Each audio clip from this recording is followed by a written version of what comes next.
Okay, great. Well, thanks for everyone for coming for our next speaker series for the GCSP seminar. Today we have Thales Gutcke. He was a MPA postdoctoral fellow in Germany.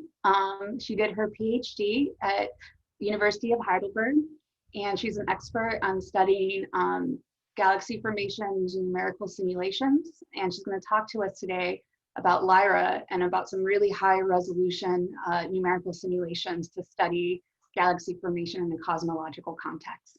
So thank you. And like I said, 5 minutes before the end of your talk, I will play the cowbell sound just to give you a warning. And to everyone, feel free to ask questions during the talk, but just so that we stick to the time, if you're able to wait to the end, feel free to wait to the end, and you can also post questions in the chat room as we go. Thank you. Thanks, Anna.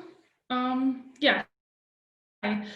My name's Thales Gutcke. I'm here at MPA in Munich, and I'm pretty excited to talk to you about our newest model that we're building in the Arepo code, which is, the hydro code that's responsible for running illustrious TNG and Auriga and such things. And we're working on the next generation of stuff. So yeah, this is going into small scales, and I'll show you some dwarves.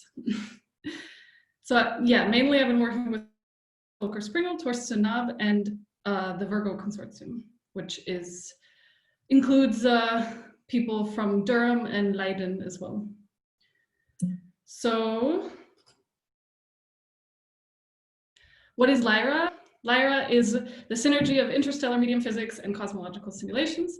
So effectively, the main thing, if you go to like big box cosmological simulations and look at the phase diagram, so temperature density space of the gas in these simulations, then it can look something like this. So this is the phase diagram taken from the Eagle cosmological simulations. And you can see my mouse, right? Here we have 10 to the 4 Kelvin gas on this dotted line, and there's a bunch of stuff up here, which is mainly heated. We can't see your mouse. You can't? No. Okay. Okay. Well, anyway, the low density, high temperature regime is where the supernova gas is put in. But then this odd little line on the high density is actually not real physically, but it's a method to make these simulations faster by adding an equation of state and not allowing the gas to cool further because it would be computationally expensive. The problem with this is that all the dense and cold gases where stars form. And so in this new version of our model, we are replacing this with a different looking phase diagram where we actually allow gas to cool all the way down below 10 to the 4 Kelvin and to much denser regimes where we can actually capture some pretty cool physics. So yeah, the main thing that we capture with this is that we actually create molecular clouds within the simulation, whereas before it was just a sort of smooth medium at 10 to the 4 Kelvin without any dense tail. So this means that we have these giant molecular clouds that we resolve to 4 solar masses. And then the next thing we do when we have these clouds is that when we create stars, instead of creating single stellar populations, we actually draw individual stars from the IMF and sample their evolution individually, which also means that when a massive star forms and it becomes a supernova, that we can put in variable energy given its initial mass. And I'll come back to details of that in a second. So the other thing that happens when we inject a supernova in this way is that we can inject it much more from first principles by actually following the blast wave rather than having a subgrid model. And yet we keep the cosmological context while we have all of this. And then there's some future developments we're planning, which includes radiation, magnetic fields, cosmic rays, and binary stars, but we can talk about that later. So yeah, when we form stars, as I said, they're individual stars. So we sample the IMF, which if you look at the plot is the red line here. It looks a bit odd because there's this bump at 4 solar masses. So we effectively sample the IMF to 4 solar masses, and then all the stuff that is below 4 solar masses we put into 4 solar mass stars, just so we don't have to sample tiny little stars, because they pretty much don't affect galaxy formation much except kinematically, which we can capture to some degree with these 4 solar mass stars. But then what happens, because we followed each massive star individually in its evolution, it loses mass and has an individual death pathway. So it can either become an AGB, which just injects some mass and metals into the interstellar medium, or it becomes a supernova, or it can also become just a direct collapsed black hole without energy injection. And so effectively what this means is that we've introduced a subgrid model for stellar mass black hole and white dwarf formation. And so when you look at the mass function at later times, which in the plot is the blue line, we get this totally different distribution because some of the stars lose more mass and some lose less. And so we have a very, individual mass distribution at late times. So for the supernova, one of the big things in cosmological simulations is the question of how do we correctly resolve the interaction of the blast wave with the interstellar medium. And especially if you go back to these big box cosmological simulations, like I mentioned, where you don't resolve the high density, low temperature regime, so the molecular phase, when you put in the supernova, you're putting it into the 4 Kelvin gas, which is a smooth medium, and you don't resolve in any way the interaction between the supernova blast wave and molecular cloud that would, of course, be happening in a real galaxy. And so probably the most significant advance of this model is that we are actually modeling the set-off radii, so the explosion radius of each individual supernova, by putting in a thermal injection and not adding any type of subgrid modeling for the kinetic or momentum input, but allowing the resolution of the simulation to self-consistently produce this momentum in the gas. So it's about as correct as you can get at the resolution or at on galaxy scales. And another feature that this causes by following individual supernovae this way is that if stars are formed in clusters, then supernovae are naturally clustered as well. And so this will change quite dramatically how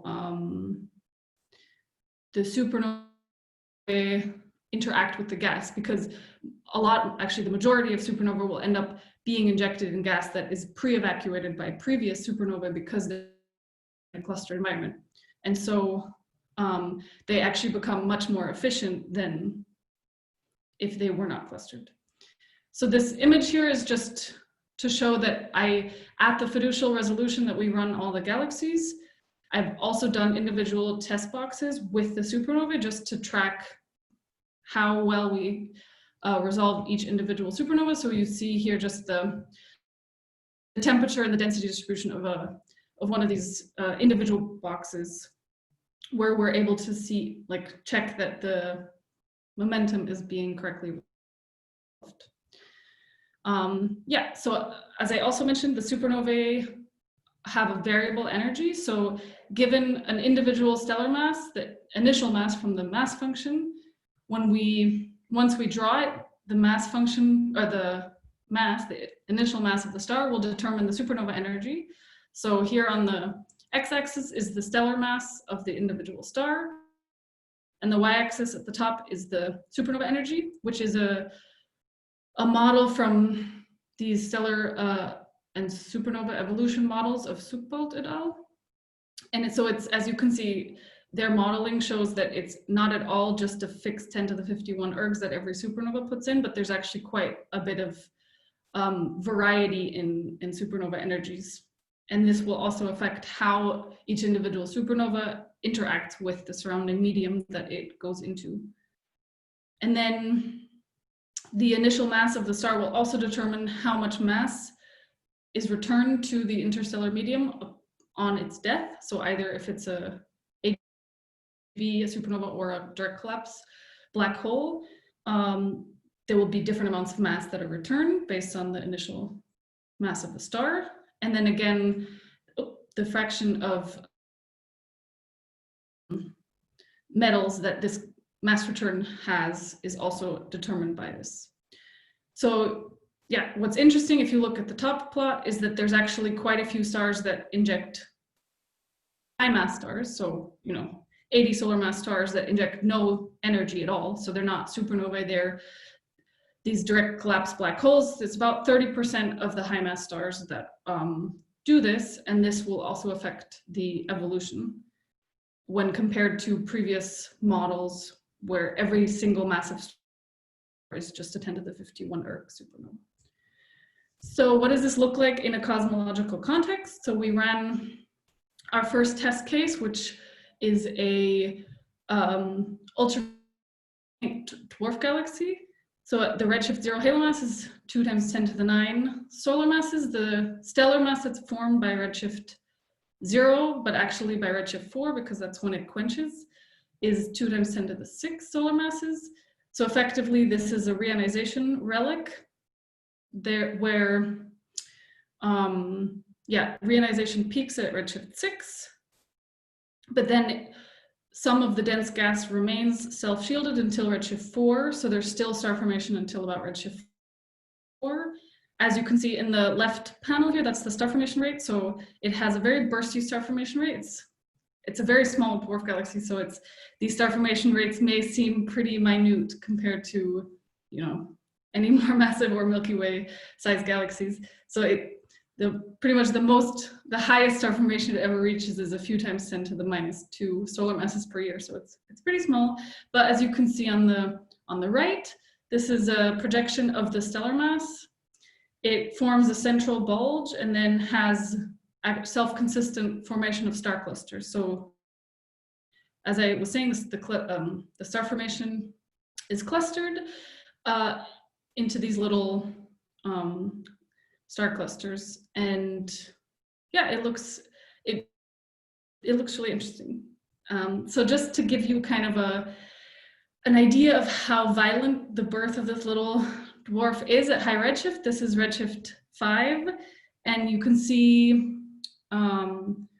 density, temperature, metallicity, and the cooling time in the different plots at 3 snapshots that are just consecutive, a few mega years in between each of these snapshots. And just as an example, I'm showing one sort of super bubble that happens where the first plot you see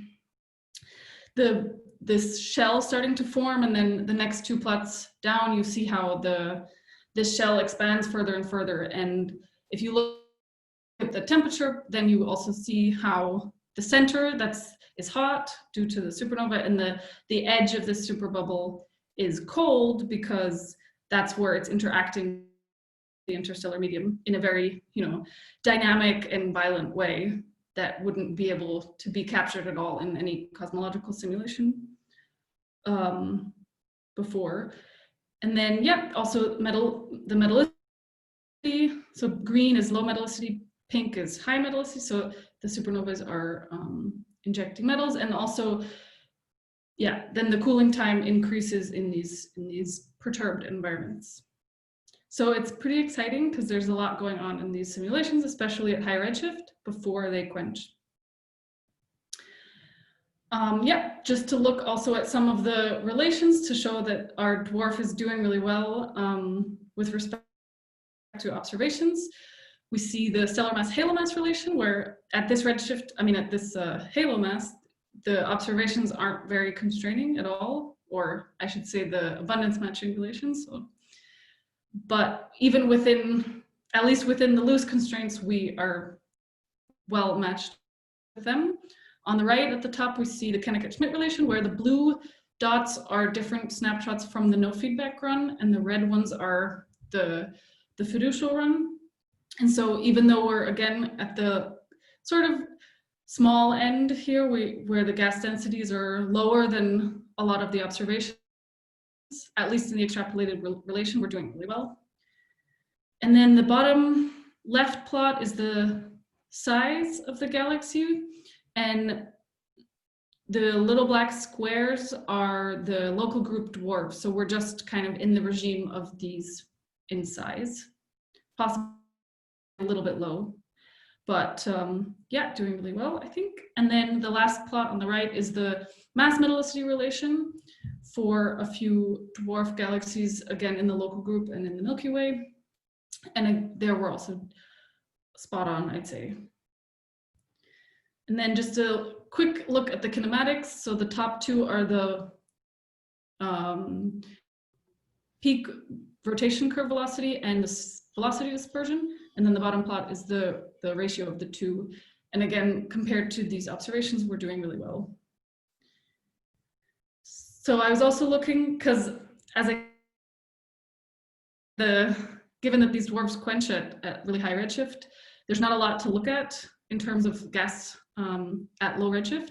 So I was looking at the high redshift metallicity that these dwarfs can input into the intergalactic medium. So this, for example, is the carbon-4 column density at redshift 8, 7, 6, 5, 4, 3, 2, 1.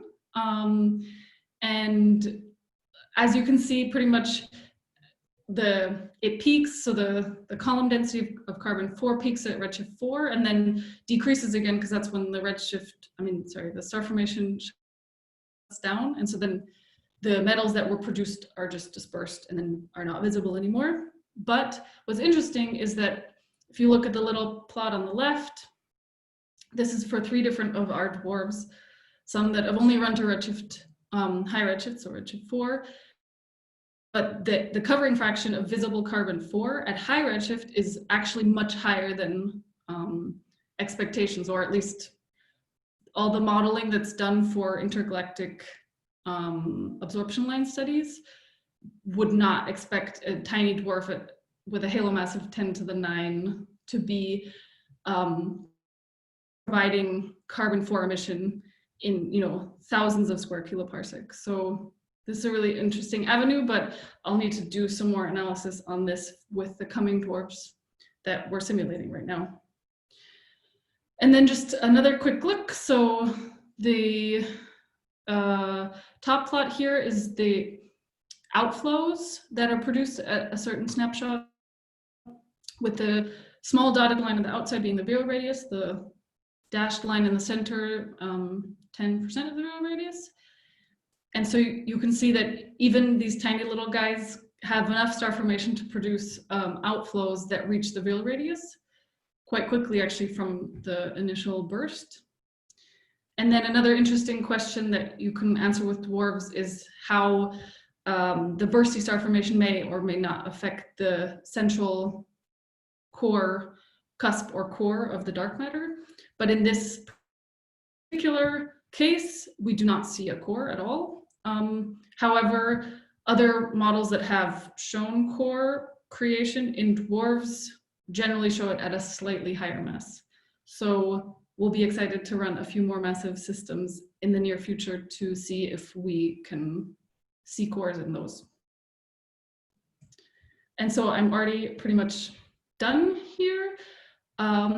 Yeah, what's my take-home message? LYRA, this is a new model. It's coming out really soon.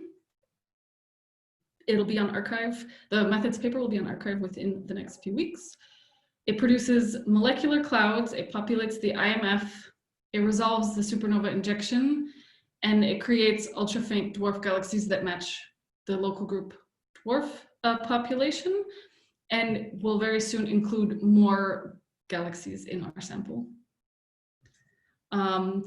with that, I just would also want to introduce a few of the development plans that we have for this model in the future. So it's already working really well, but we know from previous work that a lot of physics that may be important in these systems is not yet included in our model. And so we're excited to soon be able to also add supernova 1A enrichment, which will then provide the carbon and, the iron. So we can look at the alpha over iron ratios. Then also we want to create a binary star subgrid model for our individual stars and have a separate evolutionary pathway for them. A repo already includes magnetic fields and cosmic rays and radiative transfer. So we want to couple those things in a repo with LYRA and see how they affect our dwarfs. And then, yeah, another collaborator of mine is working on stellar winds or other types of stellar feedback. So those are all things that will come soon, and we're excited. Thank you. Great, thank you. Do we have any questions? If you raise your hand, I can unmute you. I guess I'll start. So you follow the metallicity injection and so on. Do you also take into account dust production from like supernovae and AGB stars? And how many? Sorry? So we don't track dust individually at the moment, although that is an option in the future. What we do is that the cooling rates include a dust estimate. But do you assume like a 1% dust to gas ratio, or? So the dust modeling is done through the cloudy. Okay. So it's definitely still simplistic, but it's and as I said, yeah, it's not in a self-consistent way that we're tracking the actual dust of each individual cell. Okay. But there's definitely a contribution to the temperature regime. Let me unmute. Matthew. Hi, thanks for the great talk. I have a slight technical question, just because this is a kind of interesting resolution, right? Because of how you treat star formation. So I was wondering whether you might want to comment a little bit on what the process is of turning the gas into the particles. Are these sinks, or are these the more traditional particle kind of scheme that you use in galaxy simulations? And how do you deal with, presumably you're having to merge gas resolution elements to produce these more massive stars, and it's kind of tricky to do that without biasing the star formation rate and that sort of thing. So yes, it's very correct and important question. So the way that we do it is that we determine, well, we draw the mass of the star from the IMF in a fully stochastic way so that we don't disturb the distribution.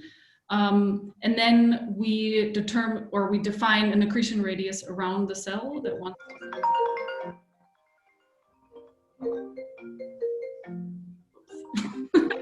Sorry. Yeah, so it's, in a way, it's kind of, as you said, it's kind of like merging cells, but in the sense that we don't destroy any cells in the star formation process, but we define an accretion radius that's large enough so that each cell within the accretion radius only loses half its mass, so that the cells all stay intact, but we extract the correct amount of mass locally rather than globally. okay, thanks. We have a question from Anna Banacha. How has the chemical evolution of a dwarf galaxy changed with respect to previous models? Well, I guess I'm not sure which models she's referring to, but if I assume it's other cosmological simulations of dwarfs, then the way that it mainly changes is that previous cosmological simulations would assume star formation as star particles that are single stellar populations, and then the metal return from these single stellar populations is sort of an average metal return across the population. So then within the interstellar medium, you get a very sort of mixed metallicity and a very mixed smooth metal distribution. Whereas in this model, because each star is an individual star and they're located in different places within the galaxy and they have their individual metal return, you can have a much more varied metallicity distribution within the galaxy. And then our next question is from Vadim. Hey, Thales, great talk. Just a quick question about this variable energy of supernova. Do you find it's important, or did you compare like with the one where you're saying like constant energy per supernova? So can you comment on the effect of that? Sorry, say the last bit? Yeah, can you just comment on the effect of this variable energy? Yeah, so in general, I guess in an integrated sense, the main effect is that it actually returns less energy per stellar mass. Because if you just say every massive star above 8 solar masses returns 10 to the 51 erg, and you integrate the IMF, you get a higher metal return than if you integrate this model over the IMF. So overall, I guess this more simplistic model is overestimating the energy return. And then I think looking locally at the morphology of the clouds and stuff, you will see an effect because you'll have these little supernovas with low energy going off in one place and one, 2 times 10 to the 51 erg supernova, like big energetic supernova going off somewhere else. So you'll get a slightly different cloud morphology as well. I see, thank you. But you don't have the simulation, we assume like fixed energy. No, I do. Well, not a cosmological one. So that in that case, I tested it on an isolated one, the difference. But yeah. I see. Okay, that's very interesting. Thank you. Yeah. We have time for one more question. If anyone wants to raise their hand. I think we're good. Well, then I have one final question. How worried are you? So with the mass resolution at 4 solar masses and the fact that, maybe I misunderstood, but you're basically populating stars at 4 solar masses and above, right? Mm-hmm. Okay, so that will also like overpredict like AGB stars and this and that, that can return metals and dust to the ISM. Do you worry that can change your metallicity findings? Or So can affect that? all the stars that are at 4 solar masses don't return metals. Okay. Actually, if anything, we're underestimating a feedback or metallicity injection from the low mass end of the IMF because we're not. But I guess we're hoping that that's a small enough effect on these scales. But definitely, the model is, I've also run tests with 1 solar mass, and it's definitely, that number is alterable. So, yeah. I guess you could also just, do an order of magnitude estimate about how much you expect from the low mass stars to contribute compared to the high mass stars. And it might just be easy to write off. Even the AGB injection that we do include is pretty much negligible with respect to the supernova. Cool. So if I think that even lower mass stuff will return even less. Okay, great, thank you.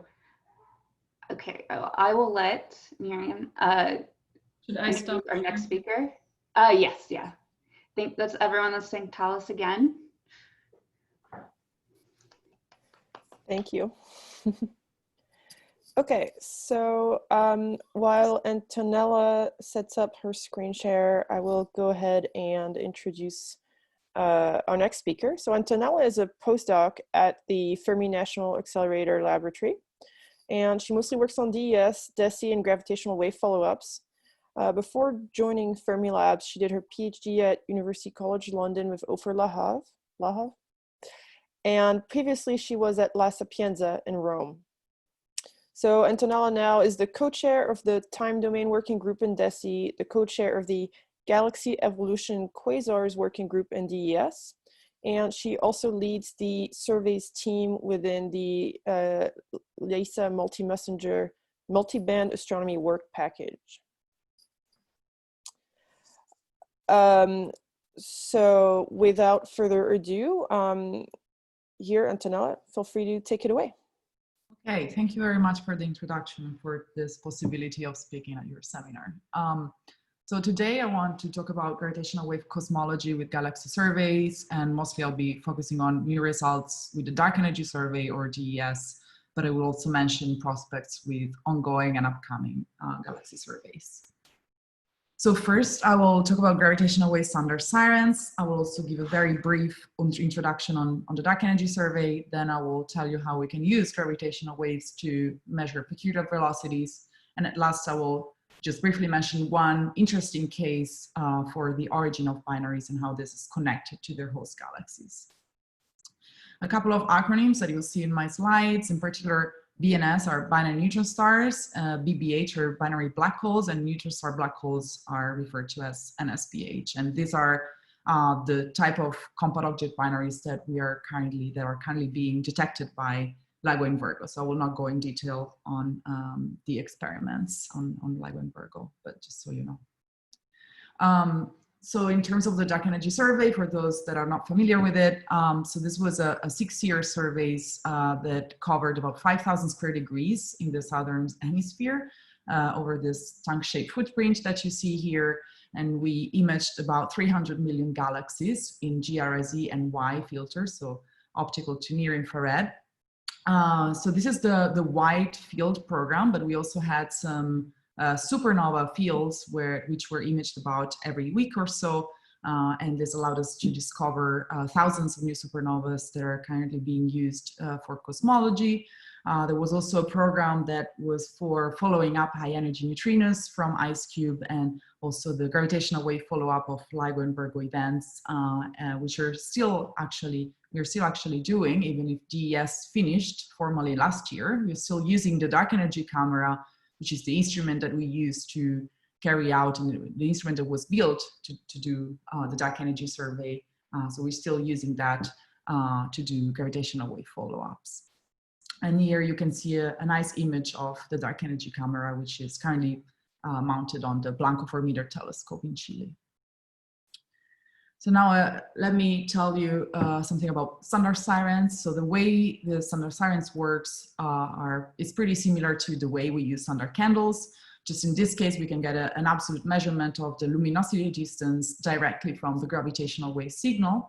And then if one is able to identify the counterpart, electromagnetic counterpart to the gravitational wave event, hopefully one is also able to get the redshift of the host galaxy. And so this way, if you have multiple events, you can populate the Hubble diagram and then finally fit the distance redshift relation, which is in turn sensitive to cosmological parameters, but in particular to the Hubble constant. So especially for the very low distance events that we're analyzing at the moment, we're really sensitive to H0, to the Hubble constant, and this is why I will tell you about measuring the Hubble constant with standard Sirens.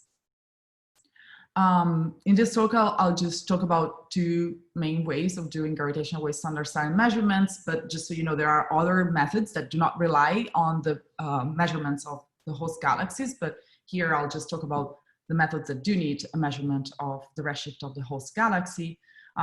So the first and more straightforward way is the case in which we have an electromagnetic counterpart, so just one unique host galaxy, and this is mostly the case, hopefully for all or most of binary neutron stars, for which we expect to see a counterpart, and also for some neutron star black hole mergers. In this case, we talk about bright standard Sirens. In the case in which we don't have an electromagnetic counterpart, which is the expectation, although I'll tell you also later how there are models that predict the presence of a counterpart also for binary black hole, but it will be mostly the case for binary black holes and neutron star black holes. So in the case in which we don't have a counterpart, what we do is we take into account all of the potential host galaxies that fall within the localization volume of the gravitational wave event. And we do that by taking them into account within a statistical framework. And that's why we call this method the statistical Sanders-Siren method. So what we do is really a cross correlation between the so-called sky map, so the localization probability, let's call it, that we get from the gravitational wave event. And this is what you see here, the 50 and 90% probability region for the this gravitational wave event here. And we cross-correlate that with the distribution of galaxies. And here the map is showing you exactly that. And so first, let me tell you a few things about the first case. So far, we only had one confirmed counterpart to a gravitational wave event. So this method was, of course, applied for the first time to this event, GW17, 0817. I'm sure that many of you are familiar with that one. But let me move on to the new measurements that are for dark Sanders-Sirens, since we don't have new counterparts, at least not so far. Now, the reason why we want to do this type of measurement, even if the first one is much more straightforward, well, one of the reasons is that we have many more binary black hole events than we have binary neutron star events. So they're just sitting on top of our galaxy catalogs, and it makes sense to try and attempt a measurement of this kind. But also we already know that we will miss some counterparts to binary neutron star and neutron star black holes. And so all that's left is making something like a statistical measurement of H0. Now this slide is to show you a little bit how the method works using simulations. So if you focus on the top plot, you have 100 single event posterior on the Hubble constant. So this is coming from simulation of gravitational wave events on top of galaxy simulations that were made for the dark energy survey. So if you look at each one of these posterior, a couple of those are highlighted in color. You can see that there are multiple peaks, and this corresponds to the large scale structure along the line of sight. So if you only had one galaxy, you would have one peak. If you have multiple galaxies along the line of sight, that will correspond to different redshifts and also to different H0 values for a given distance. So this is how the posterior look like. But the interesting thing about this method is that after you combine enough events, and you see the combined posterior here in black, you're able to convert to the input value of H0. So in this case, it was 70 kilometers per second per megaparsec. So this is a very powerful method. But again, you'll need hundreds of these events in order to make something that is competitive with other measurements. And you see this when we add here an uncertainty on the distance, we make it larger, and also when we make a larger uncertainty on the redshift, which is kind of similar to what we have at the moment in the dark energy survey. So at the end, a more realistic posterior will be very broad with one or maybe two peaks. So again, we will not make a precision cosmological measurement for just one or two or even 5 events. We'll need hundreds. So we'll get there. So where do we stand at the moment? Well, LIGO Virgo have recently finished their 3rd observing run, 03. There were more than 50 alerts, but no convincing counterparts again. I'm just highlighting here a couple of papers from our team, JustGW, for a couple of events that we followed up last year. But here in terms of dark Sanders-Sirens, I'm just going to focus on the 2 best localized events that are confirmed gravitational wave events. There are more that are not confirmed yet, but we'll analyze those in the future. In particular, here I'm highlighting GW17-0814, which was the first very well localized binary black hole that was detected by both LIGO and Virgo in 2017. And this allowed us to make the first measurement of the Hubble constant using a binary black hole. And then this year, we added this GW19-0814 event that was particularly interesting because it contains either the lightest black hole or the heaviest neutron star ever discovered in a binary. But from a Sanders-Siren point of view, it's very interesting because it was the best localized event after GW17-0817, which was at only 40 megaparsecs. So of course, that one had a really well localized volume, which is what we care about in our Jackson Siren measurement, because what we really do is marginalizing over all of the potential host galaxies. So the least co-moving volume, the least number of galaxies, the better our measurement. And here you can see also the improved distance and localization measurement from LIGO and Virgo as they improved their measurements by adding higher order modes to their measurement. And then in terms of the photometric redshifts, that's what we have in GS, since it is an imaging survey. The improvement that we make in this new paper is the photometric redshift treatment. So we take into account also several systematics that might come from photometric redshifts. And our final result, our final posterior on the Hubble constant, is shown here in darker blue. This is coming from the combination of these two events. So we reanalyze also the older binary black hole. This is our final constraint. Of course, as expected, it is quite broad. But the interesting thing is that when we combine this constraint with the GW170817 constraint, so this is coming from the Bryson their Siren measurement, when we combine all of these three events, we get this red posterior here with a final constraint on H0 of 72 plus 12 minus 8.2. So what this is showing us is that even just a few events that are really well localized can provide some interesting improvement to the Bryson Siren measurements. Of course, provided that you have a complete galaxy catalog over the localization of the gravitational wave event. Now, one could combine all of the events that we had so far and provide even a further constraint improvement to the Bryson Siren measurement. But I think that the very interesting constraints will come as we go on and have LIGO and Virgo and Kagra in the future at design sensitivity. So the expectation just from LIGO and Virgo at design sensitivity after they make about 200 detections up to 900 megaparsecs, which could happen in a couple of years of runs at design sensitivity. The combined constraint on H0 is shown here in black, and this is from simulations that I made. And so the idea is that we'll be able to reach a 2 to 5% statistical uncertainty on H0 from 200 detections. And so this will become very, very interesting in maybe 4 or 5 years.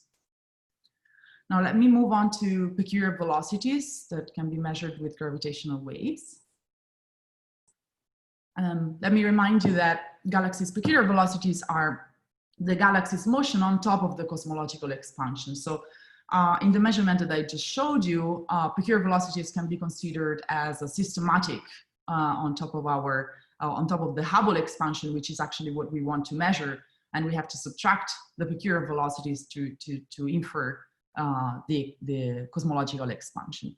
But they also carry cosmological information. In fact, they will follow the clustering of large-scale structure, and of course, they will follow the laws of gravity, meaning that if we're able to measure the peculiar velocity field, that we're also able to probe gravity and the growth of large-scale structure. Now, one way of measuring peculiar velocities of galaxies is by taking galaxies that have a distance measurement. So this historically has been done with fundamental plane galaxies or Tully-Fisher, and later with supernovae type 1a. But here I'm suggesting to use gravitational wave binary neutral stars to make something similar. And for the forecast that I'll show you later, I'll be thinking about 3G gravitational wave detectors. So these are third generation gravitational wave detectors like the Einstein telescope and the Cosmic Explorer, which we hope will come online in the next decade or so. So for the forecasts that I show you, we use a peculiar velocity power spectrum, the overdensities power spectrum, and their cross correlation. And all of these power spectra depend on this product here between the growth rate and the linear growth factor. Or similarly, we can think about growth rate times sigma 8, which is what I will show you in the next slide. And in turn, this product is also sensitive to gamma, the growth index, that takes different values for different theories of gravities. And that's how we are sensitive also to different gravity models. So here I'm showing you the expected constraints on F sigma 8 as a function of redshift. when we fix gamma to the GR values, to the general relativity value. And the expectation is shown here by this darker purple line. And there are also other constraints coming from other surveys that have already happened, just for comparison. Now, the expectation that we have in 3 redshift beams up to redshift 0.3 from 1 3G detector plus type 1 survey, so a redshift survey, spectroscopic redshift survey in the south, plus a spectroscopic redshift survey in the north. Here I'm considering the dark energy spectroscopic instrument, DESI. So the expectation from the combination of the sources from the Einstein telescope plus type 1 and DESI as a redshift space distortion instrument, then we get this constraint here shown by the blue triangles. This will be about a 3% precision on F sigma 8, and this is very interesting and also competitive with what we expect to get from a 10-year supernova survey, which is shown here by this orange triangle. So this will be very interesting.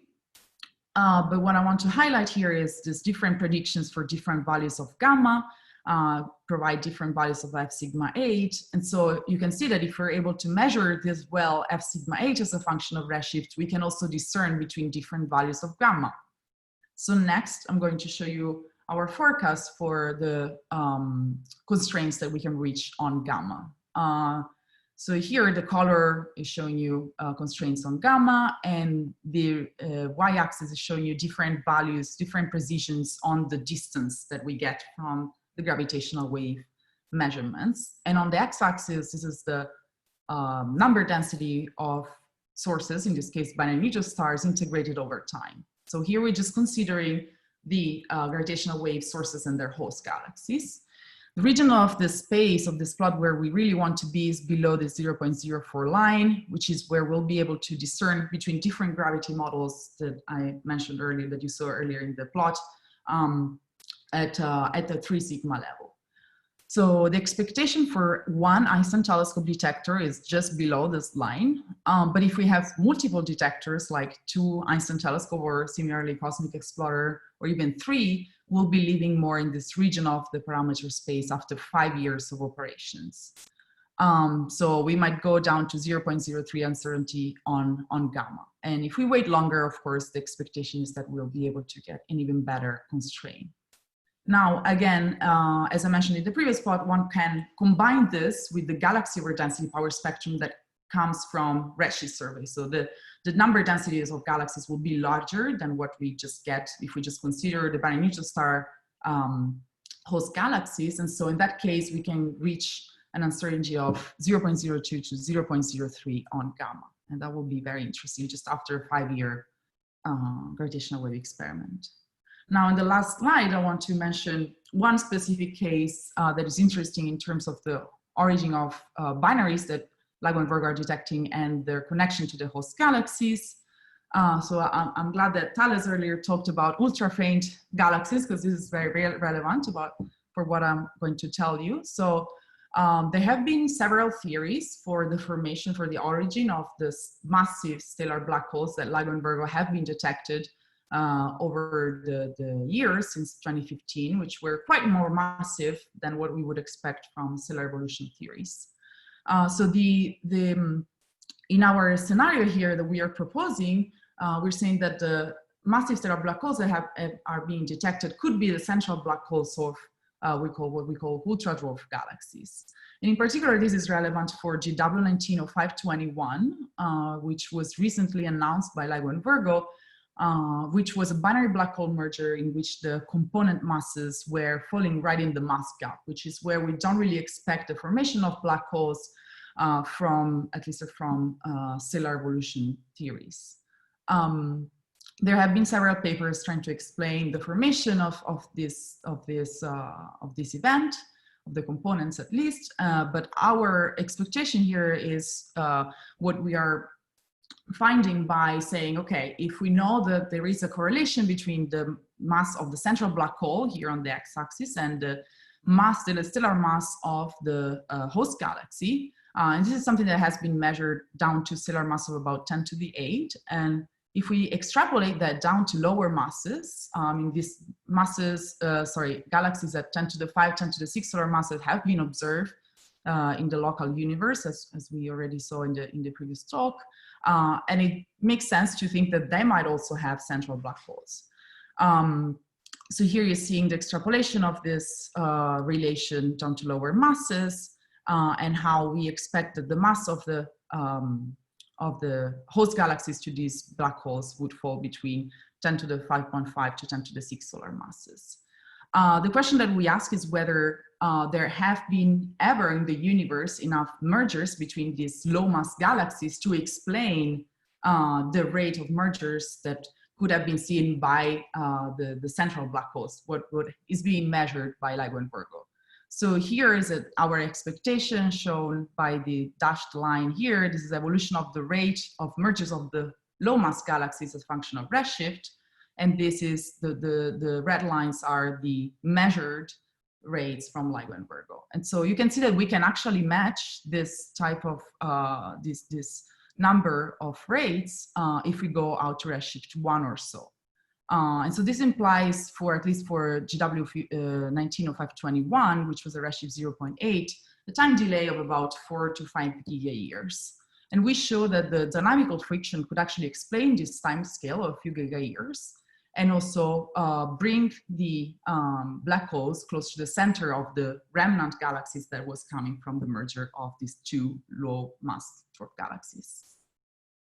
So I will just leave you with my summary slide, but I hope I have convinced you that there is a lot of interesting science that can be done by using these binary black holes, binary neutral stars, and host galaxies from galaxy surveys. Thank you. Great. Thank you so much, Antonella, for this great talk. Do we have any questions for Antonella? If so, please raise your hand.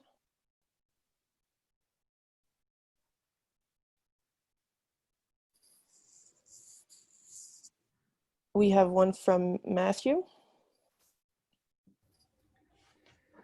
Hi, I love the great talk. I have a query, if I can be devil's advocate, about the GW 190521 merger, dwarf merger paper. Right, so this is obviously, I can see it's attractive to extrapolate the black hole mass and the galaxy mass down into that range, and it gives you a dwarf merger rate, which is sort of in the right ballpark.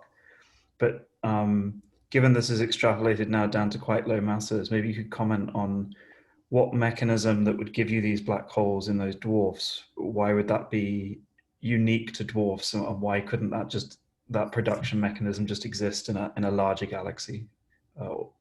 What seeding mechanism are you envisaging? Yeah, so that's a very good question. So, well, what we believe, the reasoning that we give behind this is that we're looking at at some seeds of the supermassive black holes that we also see in the nearby universe. So this would be the same formation mechanism. So you could have a black hole that is formed with a lower mass and then just accretes mass because it's in the center of the galaxy, and maybe there is some gas around it, and it could accrete and get to something like 60 or 80 solar masses. So yes, this is the idea that we provide. Of course, we cannot, I don't think we can prove it at the moment, but that's the idea. It would be the same as the formation of the seeds for supermassive black holes, and there are several theories that think that the seed could have been something like a 20 solar mass black hole initially, and then it can accrete. Thanks. Okay, any other questions for Antonella?